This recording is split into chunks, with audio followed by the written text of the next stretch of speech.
Hello everybody, welcome to the way of solution. 28 April 2026 গুরুত্বপূর্ণ আজকের current affairs এবং GK প্রশ্ন উত্তর চর্চার পর্বে আবারও একবার সকলকে জানাই স্বাগতম। স্টুডেন্টস, প্রতিদিনের এই কারেন্ট অ্যাফেয়ার্সের পর্বটি যারা দেখছো তাদের সকলকে বলবো ক্লাসটিকে একটু শেয়ার করবে এবং অবশ্যই শেষ পর্যন্ত প্রতিদিনের ক্লাসগুলো দেখতে থাকো। স্টার্ট করছি আজকের আমাদের 28 এপ্রিলের গুরুত্বপূর্ণ কারেন্ট অ্যাফেয়ার্স। প্রথম প্রশ্ন স্ক্রিনে। সম্প্রতি অন্ধ্রপ্রদেশ হাইকোর্টের প্রধান বিচারপতি হিসাবে কে নিযুক্ত হয়েছেন?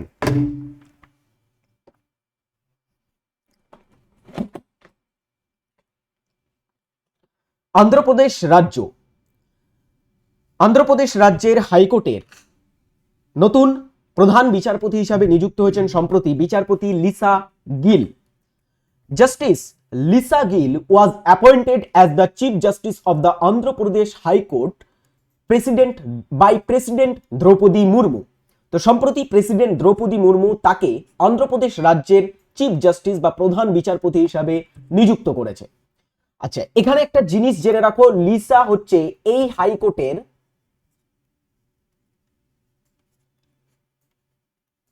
অর্থাৎ অন্ধ্রপ্রদেশ হাইকোর্টের প্রথম মহিলা প্রধান বিচারপতি।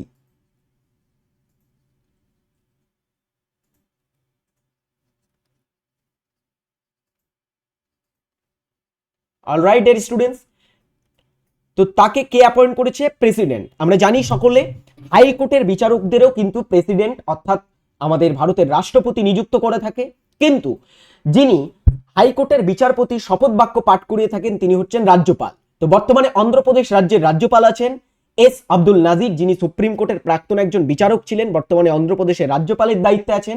তিনি সম্প্রতিকালে বিচারপতি লিসা গিলকে শপথ বাক্যটা পাঠ করিয়েছেন। অন্ধ্রপ্রদেশ রাজ্যের রাজধানী অমরাবতী এবং মুখ্যমন্ত্রী এন চন্দ্রবাবু নাইডু। বিশ্বের প্রথম অ্যাথলিট হিসাবে কে কোনো প্রতিযোগিতামূলক ম্যারাথনে 2 ঘন্টার কম সময়ে দৌড় শেষ করে রেকর্ড গড়েছেন? ম্যারাথন দৌড়, যেখানে প্রচুর দৌড়াতে হয়, অনেক সময় লেগে যায়, কিন্তু বিশ্বের মধ্যে প্রথম অ্যাথলিট হিসাবে একটা প্রতিযোগিতামূলক ম্যারাথনে 2 ঘন্টারও কম সময়ে দৌড় শেষ করে রেকর্ড গড়েছেন যিনি, তিনি হচ্ছেন সেবাস্টিয়ান সাওয়ে। সেবাস্টিয়ান সাওয়ে হচ্ছে কেনিয়া দেশের একজন দৌড়বিদ। ওকে, কেনিয়ার তিনি একজন দৌড়বিদ। Sebastian Sawe makes history at London marathon. তো লন্ডন ম্যারাথনে তিনি এই ইতিহাসটা গড়েছেন, becomes first athlete to run sub 2 hour marathon in competitive race. তো 2 ঘন্টার মধ্যে তিনি কিন্তু দৌড়ে প্রথম অ্যাথলিট হয়েছেন পুরো বিশ্বের মধ্যে। কোন দেশের? তিনি কেনিয়ার। নেক্সট হচ্ছে সুপ্রিম কোর্ট। সম্প্রতি সুপ্রিম কোর্ট মহাসড়কে নিরাপদ চলাচলের অধিকারকে সংবিধানের কোন অনুচ্ছেদের অংশ হিসাবে ঘোষণা করেছে? অনুচ্ছেদ 14, অনুচ্ছেদ 19, অনুচ্ছেদ 21 এবং অনুচ্ছেদ 32। যারা আমাদের ইন্ডিয়ান কনস্টিটিউশন সম্পর্কে একটু হলেও পড়েছো তারা জানো নিশ্চয়ই যে এই সবগুলো আর্টিকেল কিন্তু মৌলিক অধিকারের মধ্যে আসে। তো ফার্স্ট অফ অল নিশ্চয়ই মহাসড়কে নিরাপদভাবে চলাচল করার অধিকারকে আমাদের সুপ্রিম কোর্ট সম্প্রতি মৌলিক অধিকারে অন্তর্ভুক্ত করেছে। কোন আর্টিকেল অন্তর্ভুক্ত করেছে? সেটি হচ্ছে আর্টিকেল 21, 21 নম্বর অনুচ্ছেদে, অর্থাৎ রাইট টু লাইফ, জীবন ও ব্যক্তি স্বাধীনতার অধিকারের মধ্যে। The supreme court has declared that the safety and commuters against road accident and the right to safe passage on highways. তো সড়কে নিরাপদভাবে চলাচল করা এবং মহাসড়কে নিরাপদভাবে চলাচল করা আর part of the fundamental rights, আমাদের একটা মৌলিক অধিকার to life under article 21 of the constitution. 21 নম্বর অনুচ্ছেদের অধীনে এটা আমাদের একটা মৌলিক অধিকারের মধ্যে পড়ে। ওকে, সেটা সম্প্রতি সুপ্রিম কোর্ট বলেছে। নেক্সট, 2026 সালের এপ্রিলে MEITY অর্থাৎ ministry of electronics and information technology কর্তৃক কোন প্রতিষ্ঠানকে দেশীয়ভাবে তৈরি সিলিকন ফটোনিক্স প্রযুক্তি সমাধান চালু করা হয়েছিল?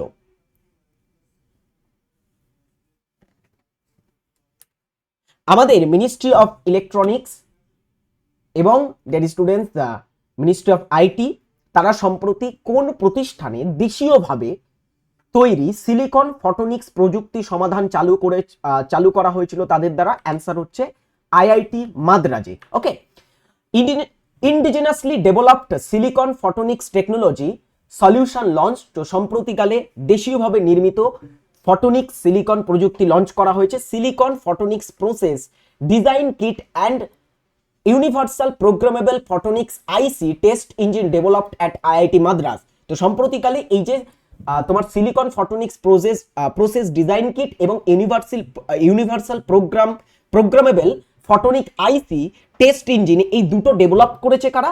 আইআইটি মাদ্রাজ করেছে। ওকে, আর এটা পুরোটা কাদের কর্তৃক পরিচালনা করা হয়েছে? অ্যান্সার হচ্ছে ministry of electronics and information টেকনোলজির দ্বারা। কমেন্ট বক্সে জানাবে এই মন্ত্রিত্বের দায়িত্বে বর্তমানে কে আছে।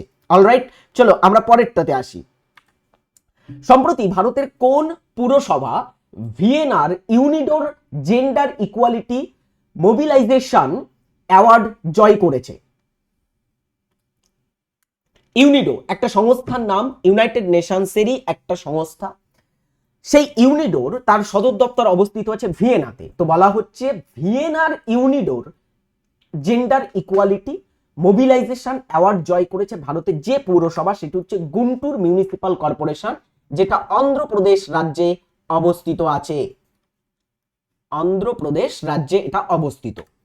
Guntur municipal corporation wins UNIDO's 4th gender equality mobilisation award in Vienna. তো ভিয়েনাতে এই অ্যাওয়ার্ডটা জিতেছে। ওকে, তোমার গুন্টুর মিউনিসিপাল কর্পোরেশন। অ্যান্ড বলা হচ্ছে এই যে ইউনিডোটা আসলে কি? The United Nations Industrial Development Organization, অর্থাৎ জাতিসংঘের ডিয়ার স্টুডেন্ট শিল্প উন্নয়ন সংস্থা, is a specialized UN agency established in 1966। এটা একটা বিশেষায়িত, একটা বিশেষ ইউনাইটেড নেশনসেরই সংস্থা, যেটা 1966-তে প্রতিষ্ঠিত হয়েছিল। Headquarter in Vienna. ভিয়েনাটা কোথায়? অস্ট্রিয়া দেশে অবস্থিত আছে, ইউরোপের। তো অস্ট্রিয়ার ভিয়েনাতে এর সদর দপ্তর অবস্থিত আছে। সম্প্রতি প্রয়াত রঘু রায় কোন ক্ষেত্রে তার অসামান্য অবদানের জন্য বিখ্যাত ছিলেন?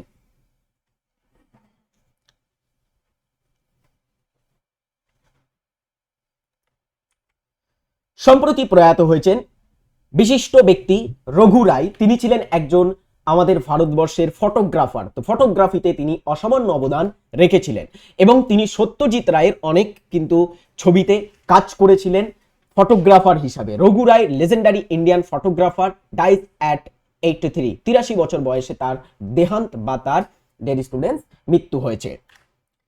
অনূর্ধ্ব 17 টেবিল টেনিস শিরোপা জয়ী ঋত্বিক গুপ্ত কোন রাজ্য বা কেন্দ্রশাসিত অঞ্চলের বাসিন্দা?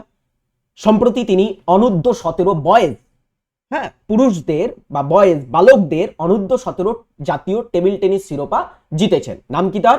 ঋত্বিক গুপ্ত।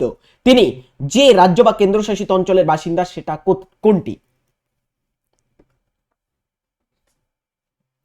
রাইট অ্যান্সার হচ্ছে জম্মু ও কাশ্মীর। জম্মু অ্যান্ড কাশ্মীর। ঋত্বিক মাফ করবে, এখানে বানানটা তাহলে ভুল আছে একটু। Ritwik Gupta wins under 17 boys national table tennis title. Alright, next কোশ্চেন্সে আমরা আসি। আইএসএসএফ এটা হচ্ছে ইন্টারন্যাশনাল শুটিং যে ফেডারেশন আছে, তার শর্ট ফর্ম হচ্ছে আইএসএসএফ। তো আইএসএসএফ জুনিয়র ওয়ার্ল্ড কাপ, মানে শুটিং এর একটা world cup, junior world cup, সেটা 2026-এ ভারত মোট কতটি পদক জিতেছে? ইতিমধ্যে আমরা একটা কারেন্ট অ্যাফেয়ার্স করেছি যে 2026-এ এই টুর্নামেন্টটি মিশরে আয়োজিত হচ্ছে।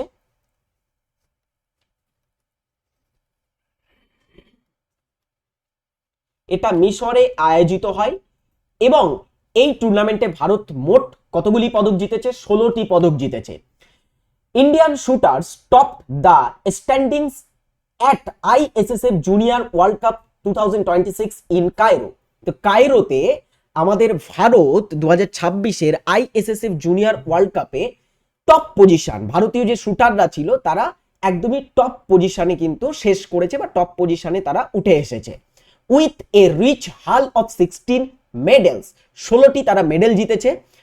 5 গোল্ড, এখানে 5টা gold medal, 6 silver and 5 bronze, 6টা সিলভার অর্থাৎ রৌপ্য পদক এবং 5টা ব্রোঞ্জ পদক জিতে ভারত টোটাল 16টি পদক জিতেছে এখানে। নেক্সট 9 নম্বর প্রশ্ন, 2027 সালে জনগণনায় সহায়তার জন্য কেন্দ্রীয় সরকার কোন জাতীয় টোল ফ্রি হেল্পলাইন নাম্বারটি চালু করেছে?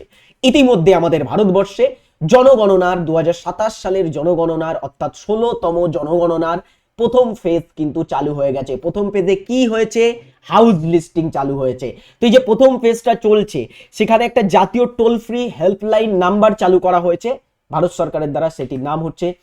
সেটি হচ্ছে 1855 the office of the registrar general and census commissioner. তো ভারতের রেজিস্ট্রার জেনারেল এবং সেন্সাস কমিশনার হ্যাজ সেইড, তারা বলেছে that the national toll free helpline number 1855 is now operational across all state and union territories for the census 2027।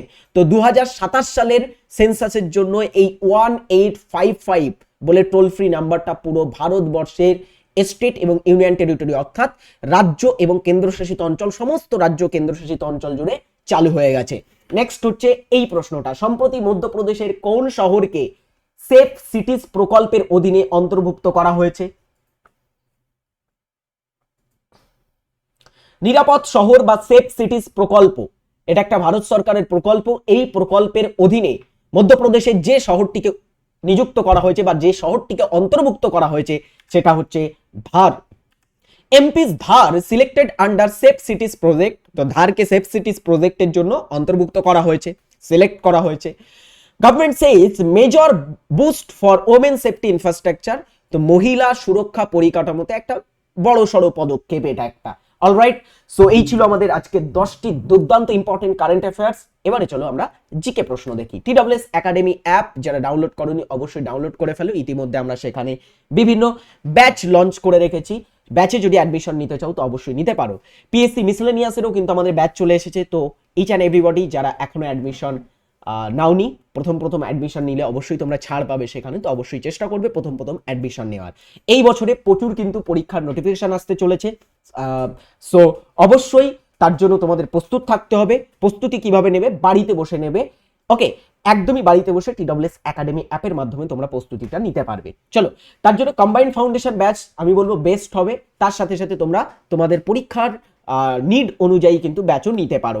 চলো আমরা পরের প্রশ্নে আসি, জিকে প্রশ্ন। ফার্স্ট প্রশ্ন, বক্সারের যুদ্ধ কোন সালে সংঘটিত হয়েছিল? বক্সারের যুদ্ধ কাদের মধ্যে হয় প্রথমে দেখি। একদিকে ছিল ইংরেজ, ঠিক আছে। আচ্ছা, অন্যদিকে ডেরি স্টুডেন্টস ছিল কারা? অন্যদিকে ছিল ডেরি স্টুডেন্টস আমাদের বাংলার তৎকালীন একজন বিখ্যাত বিশিষ্ট ব্যক্তি এবং প্রাক্তন নবাব মীর কাসিম এবং অযোধ্যার নবাব সুজা-উদ-দৌলা।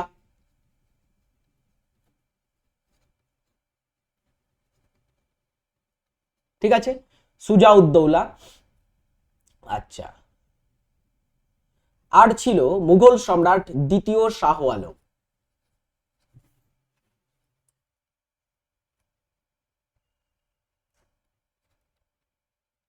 তো এই তিনজনের মিলিত বাহিনী এবং ব্রিটিশদের মধ্যে এই যুদ্ধটা হয়েছিল, বা ইংরেজ ইস্ট ইন্ডিয়া কোম্পানির মধ্যে এই যুদ্ধটা হয়েছিল।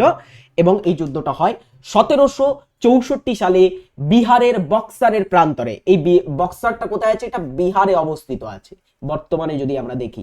তো বিহারের বক্সারে এই যুদ্ধটা হয়। এই যুদ্ধের ফলাফল কি? এই যুদ্ধে এই তিনজনের মিলিত বাহিনী ব্রিটিশদের কাছে হেরে যায় এবং ডেরি স্টুডেন্টস পরবর্তীতে 1765 সালে গিয়ে একটা চুক্তি স্বাক্ষর হয়েছিল, যার মাধ্যমে বাংলা, বিহার এবং ওড়িশার দেওয়ানি মানে রাজস্ব অধিগ্রহণের অধিকার দেওয়া হয়েছিল ব্রিটিশ ইস্ট ইন্ডিয়া কোম্পানিকে। কে দিয়েছিলেন? তৎকালীন সময়ে যিনি মুঘল সম্রাট ছিলেন অর্থাৎ দ্বিতীয় শাহ আলম, তিনি কিন্তু তাদেরকে এই দেওয়ানির অধিকারটা দিয়েছিলেন। আর যে চুক্তির মাধ্যমে দিয়েছিলেন সেটাকে বলা হয় এলাহাবাদের চুক্তি। তাহলে এলাহাবাদের চুক্তি কোন যুদ্ধের পরে স্বাক্ষরিত হয়? আমরা বলবো বক্সারের যুদ্ধের পরে। অলরাইট, নেক্সট প্রশ্ন, তরল সোনার আক্ষরিক অর্থ নিচের কোনটিকে বোঝায়? কোনটিকে আমরা তরল সোনা বলছি? বিশুদ্ধ সোনা, পারদ, পেট্রোলিয়াম, ডিজেল। তরল সোনা অ্যান্সার হচ্ছে পেট্রোলিয়ামকে বলা হয় তরল সোনা। প্রথম পঞ্চবার্ষিকী পরিকল্পনার মূল উদ্দেশ্য কি ছিল? প্রথম পরিকল্পনা, আমাদের ভারতবর্ষে পরিকল্পনা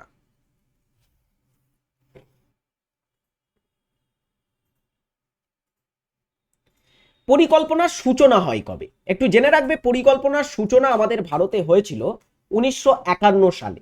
1951 থেকে প্রথম পঞ্চবার্ষিকী পরিকল্পনা, মানে 5 বছর চলবে, 1956 পর্যন্ত চলেছিল। এই পরিকল্পনায় মূল যে ক্ষেত্রে লক্ষ্য দেওয়া হয় সেটা হচ্ছে কৃষি উন্নয়ন এবং সাথে সাথে সেচ উন্নয়ন, দুটোই কৃষির সাথে যুক্ত, সেচ উন্নয়ন। চলো নেক্সট প্রশ্ন। প্রথম ফিফা শান্তি পুরস্কার ফুটবল ইউনিটস দ্য ইউনাইটস, এটা ইউনাইটস হবে, ইউনিটস হয়ে গেছে, হ্যাঁ, ইউনাইটস দ্য ওয়ার্ল্ড কাকে প্রদান করা হয়েছে? ফিফা শান্তি পুরস্কারে সম্প্রতি দেয়া হয়েছে, এটা প্রথমবারের জন্য দেয়া হয়েছে, এবং এটা কাকে দেওয়া হয়েছে? তিনি ফুটবলের সাথে যুক্ত নয় এমন ব্যক্তিকে দেওয়া হয়েছে, তিনি হলেন ডোনাল্ড ট্রাম্প, ইউএস প্রেসিডেন্ট।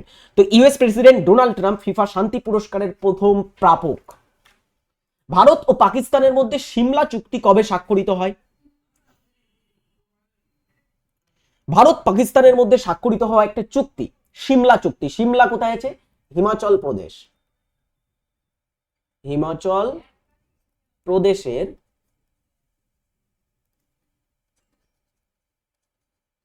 রাজধানী হচ্ছে সিমলা। তো সেই সিমলাতে ডেয়ারি স্টুডেন্টস একটা চুক্তি স্বাক্ষর হয়, সিমলা চুক্তি ভারত পাকিস্তানের মধ্যে। অ্যান্সার হচ্ছে 1972 হয়। 1972 আগে একটু 1971 চলে যাই। 1971 হয় ভারত পাক যুদ্ধ। ভারত পাক যুদ্ধ, এবং এই যুদ্ধে ডেয়ারি স্টুডেন্টস পাকিস্তান ভেঙে দুটি টুকরো হয়ে যায়। পাকিস্তান থেকে বাংলাদেশের উৎপত্তি হয়, তাই তো, যেটা আগে পূর্ব পাকিস্তান ছিল। তো এই ভারত পাক যুদ্ধের পরবর্তীতে আমরা দেখব এই সিমলা চুক্তিটা হচ্ছে। এই সময় প্রধানমন্ত্রী কে ছিল? এই সময় ভারতের প্রধানমন্ত্রী ছিল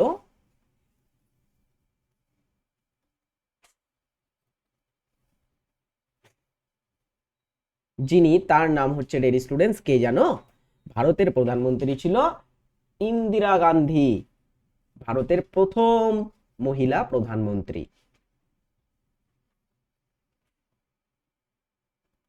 চলো এর পরবর্তী দেখি। ভারতে খারিফ মরশুমে নিচের কোন ফসল ফলে?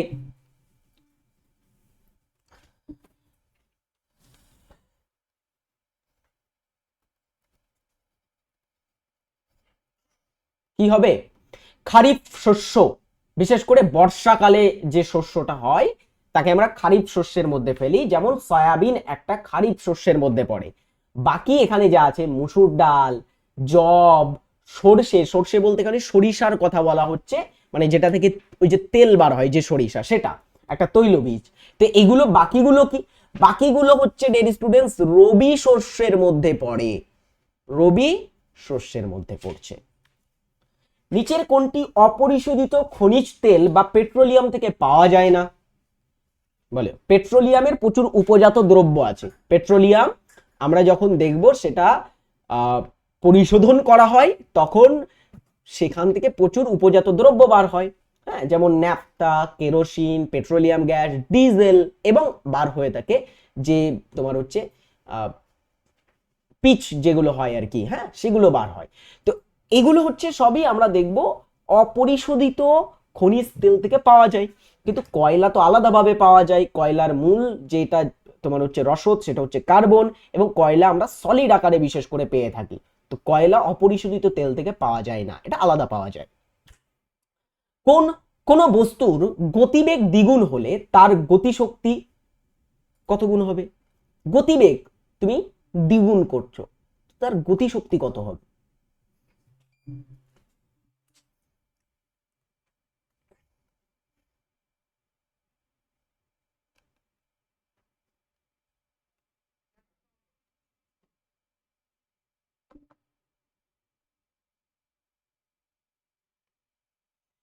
কোন বস্তুর গতিবেগ দ্বিগুণ হলে তার গতিশক্তি হবে ডিয়ার স্টুডেন্টস 4 গুণ। Option C is right answer. Shambhu Mitra পশ্চিমবঙ্গের কোন নাট্য দলের প্রধান ব্যক্তিত্ব ছিলেন? শম্ভু মিত্র একজন বিখ্যাত নাট্য এবং চলচ্চিত্রের সাথে যুক্ত ব্যক্তি। শম্ভু মিত্র কোন নাট্য দলের প্রধান ব্যক্তিত্ব বা প্রতিষ্ঠাতাদের মধ্যে একজন তিনি ছিলেন? নন্দীকার, নান্দিকার, চেতনা, বহুরূপী, রঙ্গকামী, কোনটি উত্তর হবে?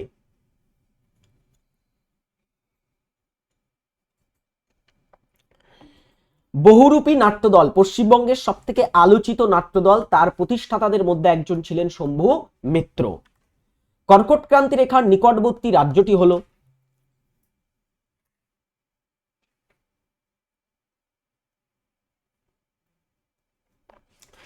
23.5 ডিগ্রি উত্তর অক্ষরেখা,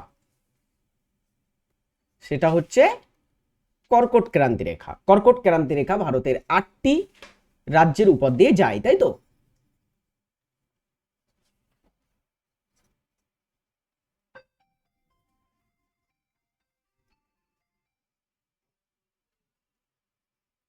আটটি রাজ্যের উপর দিয়ে যায়, যার মধ্যে দুটো নর্থ ইস্টের রাজ্য পড়ে, একটা হচ্ছে ত্রিপুরা আর একটা হচ্ছে মিজোরাম। মিজোরাম আর ত্রিপুরা। এছাড়া ভারতের আরো রাজ্য যেমন পশ্চিমবঙ্গ, ঝাড়খণ্ড, ছত্তিশগড়, মধ্যপ্রদেশ, গুজরাট এবং রাজস্থান রাজ্যের উপর দিয়েও বিস্তৃত হয়েছে এই কর্কট ক্রান্তি রেখা। এটা বাড়ির কাজ দেওয়া রইল, কমেন্ট বক্সে জানাবে সকলে। ভারতের রাষ্ট্রপতি পদে প্রতিদ্বন্দ্বিতা করার জন্য ন্যূনতম বয়স কত লাগে? হ্যাঁ, রাষ্ট্রপতি হতে চাইলে মিনিমাম কত এজ লাগবে তোমার?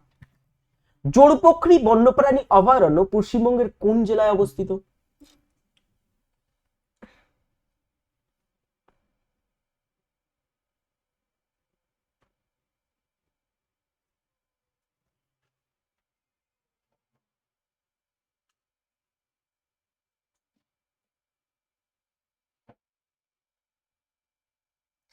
জোড়পোখরি বলে বন্যপ্রাণী অভয়ারণ্যটা দার্জিলিং এ আছে। দার্জিলিং কি কি অভয়ারণ্য আছে একটু দেখে রাখো। প্রথম হচ্ছে সেঞ্চল অভয়ারণ্য, সেঞ্চল।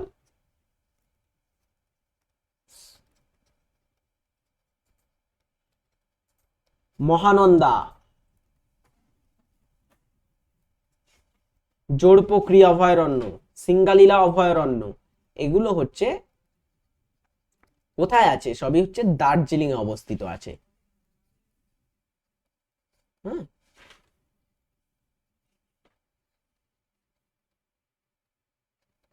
চলো নেক্সট প্রশ্ন দেখি আমরা। বিখ্যাত ডেথ ভ্যালি কোথায় আছে? ডেথ ভ্যালি, ফেমাস ফেমাস একটা ডেথ ভ্যালি বলে জায়গা। এখানটা ডেথ ভ্যালি নাম হয়েছে কেন বলো তো দেখি? এখানে মানুষের তুমি টিকিটুকু দেখতে পাবে না, তো দুর্গম একটা জায়গা, উষ্ণ একটা মরু অঞ্চল, পাথুরে একটা মরু অঞ্চল।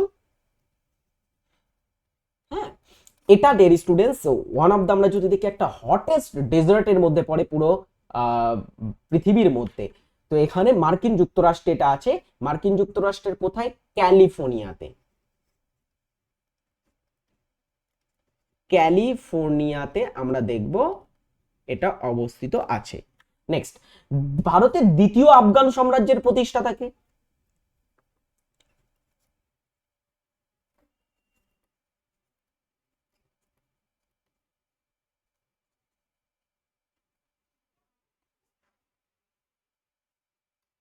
দেখো, ভারতের প্রথম আফগান শাসক হচ্ছে লোদিরা। লোদিরা, লোদিদের মধ্যে যিনি প্রতিষ্ঠাতা ছিলেন অর্থাৎ বহুলুল লোদি, বহলুল লোদি, তিনি হচ্ছেন এই বংশের প্রতিষ্ঠাতা ছিলেন, যেটা 1451 সালে প্রতিষ্ঠা হয়। সেখান থেকে ডেয়ার স্টুডেন্টস 1526 মুঘল সাম্রাজ্য শুরু হওয়ার আগে পর্যন্ত ছিল সুলতানি যুগের শেষ বংশ। তো এটা প্রথম আফগান। দ্বিতীয় আফগান ছিলেন শেরশাহ সুরি। ভারতে তিনি 1540 সালে ডেয়ার স্টুডেন্টস কনৌজের যুদ্ধের মাধ্যমে মুঘল সম্রাট হুমায়ুনকে পরাজিত করে সুরি বংশ প্রতিষ্ঠা করে, আর এটা ভারতের দ্বিতীয় আফগান বংশ ছিল। শৈবাল ও ছত্রাক কোন গোষ্ঠীর অন্তর্ভুক্ত?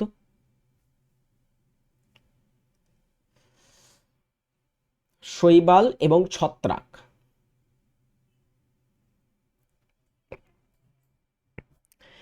এদের গোষ্ঠীটাকে বলা হয় ডিয়ার স্টুডেন্টস থ্যালোফাইট। থ্যালোফাইট, হ্যালোফাইট জলজ, জলজ যে সমস্ত উদ্ভিদ, যেমন উদাহরণ দিয়ে একটা পদ্ম, পদ্ম গাছ বা শালুক, শালুক যে ফুল হয়, এগুলো হচ্ছে কি, এগুলো হচ্ছে জলে জন্মায়, তো এগুলো হাইড্রোফাইট। মেসোফাইট হচ্ছে সাধারণ জায়গায় যেসব জন্মায়, যেমন আম, জাম, কাঁঠাল, ঠিক আছে, আম, শাল হতে পারে, শাল গাছ হতে পারে, সেগুন গাছ হতে পারে। তো এগুলো হচ্ছে কি, এগুলো হচ্ছে মেসোফাইট, সাধারণ জায়গাতে জন্মানো উদ্ভিদ। আর হ্যালোফাইট হচ্ছে লবণাম্ব উদ্ভিদ, যেমন সুন্দরী গাছ, সুন্দরী গাছ, সুন্দরী গরান গেওয়া, এগুলো লবণাম্ব উদ্ভিদের মধ্যে পড়ে, সুন্দরবন অঞ্চলে দেখতে পাই আমরা। তো এগুলো হ্যালোফাইট। মহাকাশে যাওয়া প্রথম কুকুরের নাম কি ছিল?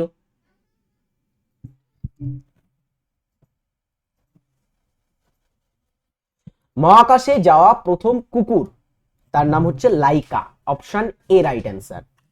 ভারতে পাবলিক সেক্টর ইউনিটে বিলগ্নীকরণকে বলা হয় উদারীকরণ, বিশ্বায়ন, শিল্পায়ন নাকি বেসরকারীকরণ? বিলগ্নীকরণ। পাবলিক সেক্টর ইউনিট, কোন একটা পাবলিক সেক্টর কোম্পানি বা ইউনিটকে কি করা হচ্ছে? বিলগ্নীকরণ করা হচ্ছে। তো এটাকে আমরা কি বলবো? পাবলিক সেক্টর মানে কি? যেখানে সরকারের বেশি স্ট্রিক্ট থাকবে, that's public sector unit. And সেটাকে যখন বিলগ্নীকরণ করা হবে সেটা অবভিয়াসলি বেসরকারীকরণ হবে। যেমন এয়ার ইন্ডিয়াকে বিলগ্নীকরণ করে টাটার হাতে তুলে দেওয়া হয়েছে। এটাকে আমরা কি বলছি? এটাকে বিলগ্নীকরণ বা বেসরকারীকরণ বলছি, প্রাইভেটাইজেশনের মধ্যে ফেলছি। ভাস্কো দা গামা প্রথম কত সালে ভারতে পদার্পণ করে? পর্তুগিজ নাবিক ছিলেন তিনি, হ্যাঁ, ভাস্কো দা গামা। তো তিনি ভারতে পদার্পণ করেছিলেন কবে? 1498 সালে ভারতে পদার্পণ করেন। কোথায়? কালিকট বন্দরে। কালিকট বন্দরে তিনি পদার্পণ করেছিলেন। নেক্সট, চায়নাম্যান শব্দ নিম্নলিখিত খেলার সাথে সম্পর্কিত?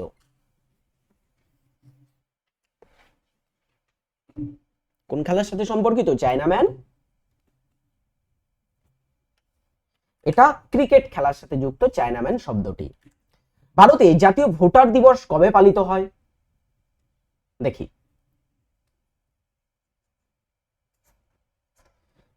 ভোটার্স দিবস এটা পালিত হয়ে থাকে প্রতি বছর 25শে জানুয়ারির দিনে।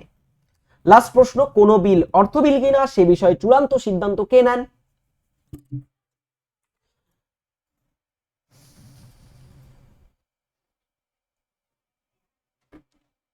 কোন বিল অর্থ বিল কিনা সে বিষয়ে চূড়ান্ত সিদ্ধান্ত কে নেবেন?